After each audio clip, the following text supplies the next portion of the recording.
John, you didn't waste any time agreeing to terms with the Clippers. Why the Clippers? I think just a first-class organization. Great teammates over there. Look like they're great guys. Get the opportunity to play with Kawhi and PG, two of the best players in the league when they're healthy. Having T. Lue as a coach, I know like what he means and what he brings and how really he does and keep it honest. And I just like they have a great culture. And that's something I want to be around, and also not having to be a Batman every night, having an opportunity to play with other players where I can take the back seat and develop my game, but also just help those guys out as much as possible. You've been the top guy on every team you've been on. This is going to be somewhat of an adjustment, right? Because now this is the most talented team you've been on, a team that's built to win the championship. What kind of adjustments do you have to make, I mean, mentally and physically, maybe being second or third guy or fourth guy on some nights? Oh, well, that's kind of the reason I made that decision. I know I'm still a talented player. I know other things I have worked on, especially being able to knock down catch and shoot shots because I probably won't have the ball in my hands as much. But at the same time, they still want me to be myself, be aggressive, be able to break down the defense for those guys, get them open shots.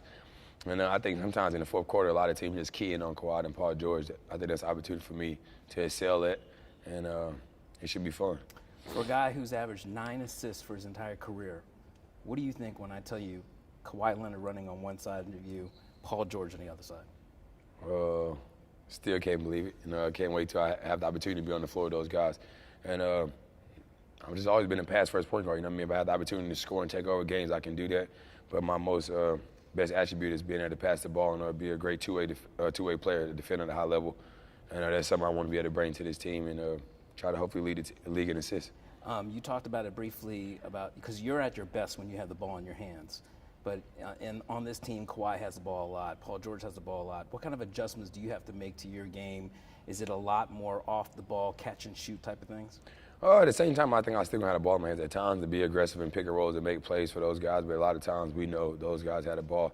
But yeah, being in to knock down open shots, then also at the same time, guys trying to close out on me on the wing, that gives me an opportunity to attack right away, not coming down and the whole defense is loaded up on me. So that should be fun.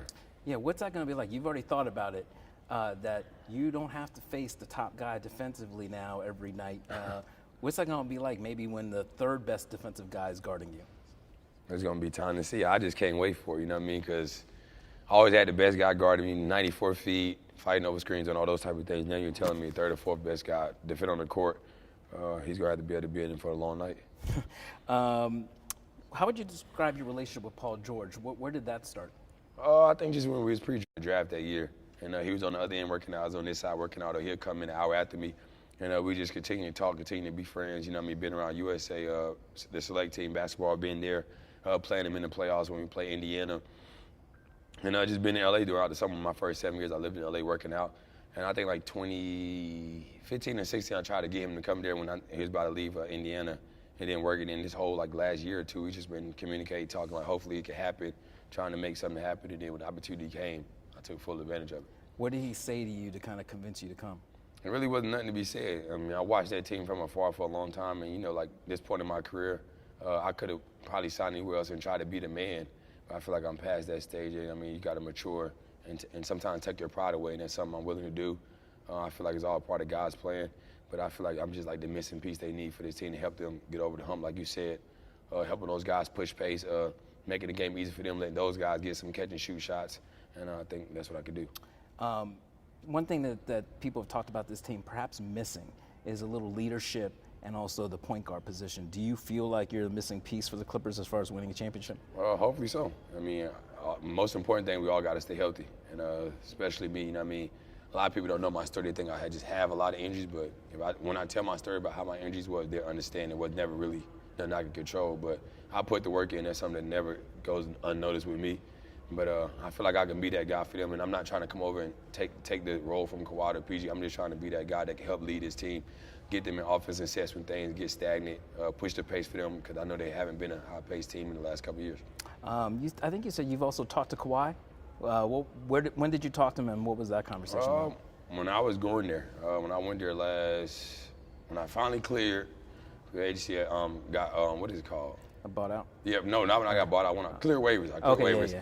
I went down there talking to those guys. San Diego? No, I went to L.A. Okay. And I talked to him on the phone, him and Paul George on the phone, T. Lue on the phone. And he's just like, man, just don't come over here and try to fit in. Just be yourself. play your game no matter what. We'll try to fit in with you and feed off each other. And he was like, just work. So all you want to do is just put the work in, and then we have one ultimate goal, and that's trying to win championship. And a lot of people try to say I don't work hard. That's one thing about me. My work ethic always going to show, and that's something I never hid from. Now, did you see those guys on the 4th of July? Did you guys hang out in any way? Or?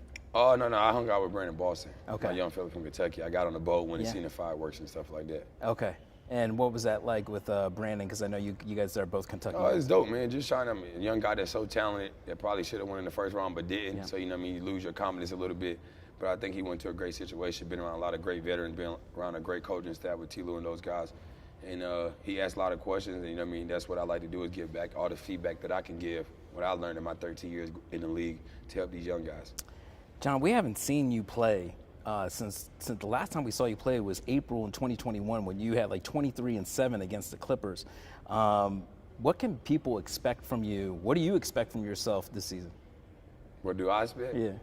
You'll see. Everybody gonna see. I know a lot of people talk like, oh, he's talking like this and talking like that, but I know how much work I put into myself, what I've been through the last 3 years. I feel like a lot of people would have folded. And I feel like I just stayed true to myself, had a great group of people around me that kept me motivated. And most importantly, I mean, losing my mom, losing my grandma, that's something that was devastating for me. But just having the mother of my kids, my 2 kids, my family, my sisters, and then my niece and nephew, and my close group around my assistants and all those pushing me, stand by me when I was going through the toughest times. That's what loyalty is love for. And I know what I can bring to the game. I think everybody going to have to sit back and wait and see. I was going to say, John, you didn't just have basketball taken away from you. I mean, you were as close to your mom as anybody can be. And she died at such a young age of cancer in 2019. You had the Achilles injury and then your grandmother. How would you describe these last 3 years? I think God just gives his toughest battle to his strongest people. And I think that's the darkest I've ever been in my life, like the darkest place I've ever been. And I think it just shows like how strong I am and how true I am to myself. Like I know this basketball is my sanctuary. And outside of losing my mom and my grandma, you know what I mean, get hurt, this is what I love to do. Like you could take the money, you could take the fame away. All I want to do is hoop. I watch everything. I can tell you about the best high school girl in the country right now, the best high school boy in the country right now. I just sit and watch basketball all day. So to have that back is great. And I think this is all part of God's plan. It doesn't take, it used to take the smallest thing to motivate you, John. And now that you've had basketball taken away from you for a year, what is your motivation? My kids. That's it. I want my kids to be able to see me play at the highest level, understand what their dad stands for, how much the game means to me, the work I put in. That's why you see I bring them to the gym a lot of times with me. But that's all the motivation I need is my kids. Like that's what I do it for, is to get them the best life that I never had growing up. You and Reggie Jackson are going to compete for the starting point guard position.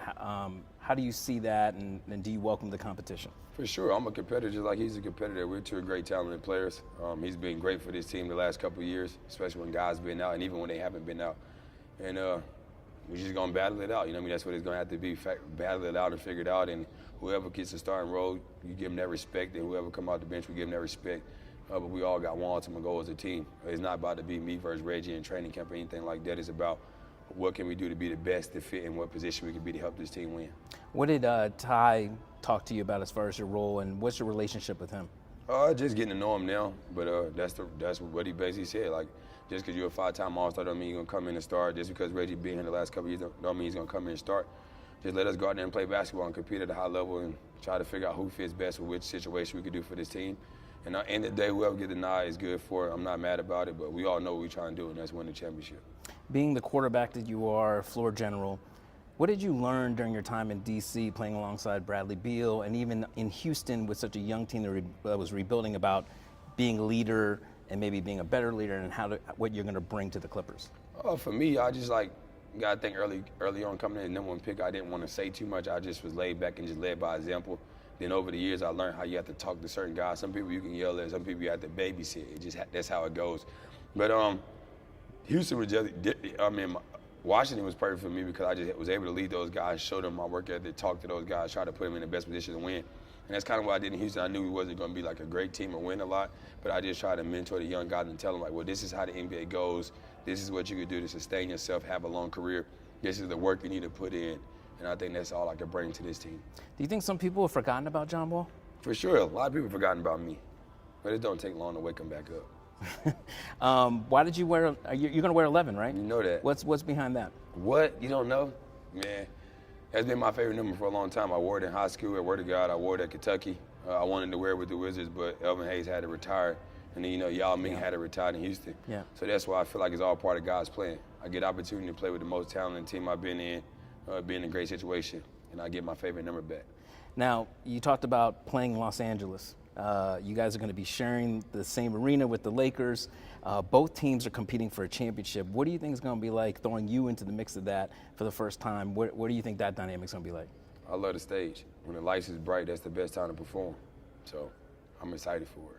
And you excited for this battle for LA type of thing? Battle. Yeah. Whatever they call it. I think the Clippers haven't lost the last 8 times, if I'm not mistaken. Yeah. So both teams haven't been healthy. Both teams have been competing, but we know who they have over there, and we know who we have on our side. So I think it's going to be a great battle, and I think the great opportunity for me is that I think a lot of people get to see me play on TV. Being with Kawhi and those guys, they have a lot of TV games, and that's when people get to see your show. Other than that, you got to watch NBA TV or League Pass, and a lot of people ain't buying that. So hopefully they got ESPN and ABC. Thank you for watching ESPN on YouTube. For live streaming sports and premium content, subscribe to ESPN+.